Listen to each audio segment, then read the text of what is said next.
แขวงพงศลีเฉลิมฉลองวันสร้างตั้งพรรคประชาชนปฏิวัติลาวครบรอบ70 ปีในวันที่21-22 มีนาคม 2025 นี้อยู่ที่เดินสวนสาธารณะของแขวงที่เทศบาลแขวงใหม่เมืองบุญเหนือแขวงพงศลีได้จัดพิธีเฉลิมฉลองวันสร้างตั้งพรรคประชาชนปฏิวัติลาวครบรอบ70 ปี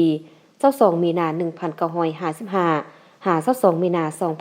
2025เข้าร่วมในพิธีมีสหายคำพลอยวรรณสารกรรมการศูนย์กลางพรรคเลขาพรรคแขวงเจ้าแขวงพงศลีมีบรรดาทานการนำแขวงอดีตการนำพนักงานบำนาญพนักงานราชกรกำลังประกอบอาวุธองค์การเทียบเท่ารัฐวิสาหกิจตลอดหอดประชาชนบรรดาเผ่าแขวงพงศลีซึ่งพิธีดังกล่าวแม่นเริ่มต้นด้วยงานตลาดนัดและในค่ำคืนของวันที่21 มีนาได้มีการแสดงศิลปะวรรณคดีจุดบังไฟดอกพอฮอดฮุงเซาของวันที่22 มีนาการนำแขวงก็ได้เข้าวางพวงมาลาอยู่อนุสาวรีย์นครนิรนามวางกระตาดอกไม้อยู่อนุสรณ์สถานประธานไกรสอนพรหมวิหารจากนั้นได้มีการแห่กองกำลัง18กองกำลังที่มาจากบรรดาแผนกการออมข้างแขวงก้อนกำลังปกสก้อนกำลังพนักงานราชกรก้อนกำลังออมข้างเมืองบุญเหนือประชาชนบรรดาเผ่าภายในเทศบาลเมืองบุญเหนือเข้าสู่พิธีโฮมซุมนุมมิตติ้งอย่างคึกคืนพร้อมทางได้ประดับเรียนการระลึก70 ปีวันสร้างตั้งพรรคประชาชนปฏิวัติลาว22 มีนาคม 1955 22 มีนาคม 2025ให้สมาชิกพรรคแขวงพงศลีที่มีผลงานและคุณงามความดีในภารกิจปกปักรักษาและสร้างสรรค์พัฒนาประเทศชาติตลอดระยะผ่านมาจำนวน608สหายในนี้สมาชิกพรรคบำนาญ570สหายหญิง76สหายสมาชิกพรรคประจำการ38สหายหญิง5สหายรับชมและรับฟังการถ่ายทอดสดศูนย์ถอนโพธิ์ของสหายทองดุลศรีสุฤทธิ์เลขาธิการใหญ่พรรคประชาชนปฏิวัติลาวประธานประเทศแห่ง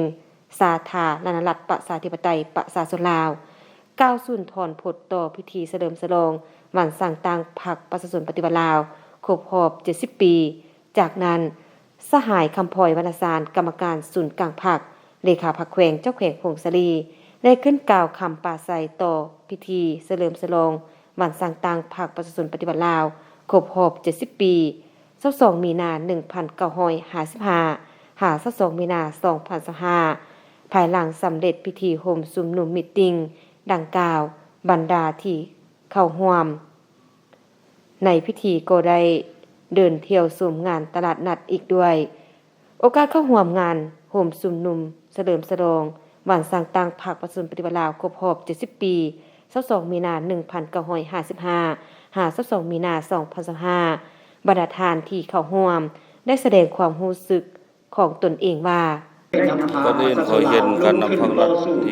นับถือรักเพลงสดันวันนี้ข้าพเจ้ามีความรู้สึกภาคภูมิใจอย่างยิ่งในโอกาสวันสร้างตั้งพรรคครบ70 ปีที่โอกาสที่มีความหมายสำคัญนี้ข้าพเจ้าตามนายแก่คณะพรรคคณะกองสังการทหารเพลงนายและบุญทหารในทั่วเพลงมีความรู้สึกภาคภูมิใจที่การเติมได้ขยายตัวของพรรคครบ70 ปีที่ปีนี้ทิศเหนือติดกับสาธารณรัฐประชาชนจีนทิศใต้ติดกับราชอาณาจักรกัมพูชีทิศตะวันออกติดกับในนามตัวเองก็เป็นสมาชิกพรรคคนหนึ่งก็มีความรู้สึกที่ว่าการเติมได้ขยายตัวของติดกับสาธารณรัฐสหภาพเมียนมาเป็นประเทศที่ครบ70 ปีนี้ด้วยทรัพยากรธรรมชาตินานาชนิดแต่ใดๆรู้สึกว่าพรรคเขาก็เป็นประเทศต่างๆเป็นพรรคที่ในนำพากับที่ว่าลาวเฮานี่ก็ก้าวขึ้นมาอย่างบุญในชายศตวรรษสบายดีน้องซื้อนันพัฒนาเฮียนอยู่ชั้นม .6 พัฒนาพวกเขาทำความรู้สึกที่มันได้มาเข้าร่วมวันที่เฉลิมฉลอง70 ปีความรู้สึกของน้องในมื้อนี้ที่ได้มาเข้าร่วมงานแมนมีความรู้สึกภาคภูมิใจหลายต่อกับงาน70 ปีเพราะว่าเฮ็ดให้พวกน้องนี้ได้รู้ถึงเกี่ยวกับการปฏิวัติของประเทศลาวเฮาที่ได้ต่อ สู้ผ่านจากในสมัยก่อนสมัยที่พวกสัตว์มีนาได้เข้ามายึดครองประเทศเฮาได้ผ่านการต่อสู้เพื่อรับเอาชัยชนะจนพอเท่าถึงมื้อนี้เฮ็ดให้พวกน้องภูมิใจหลายที่ได้เข้าร่วมในมื้อนี้ ประชาธิปไตย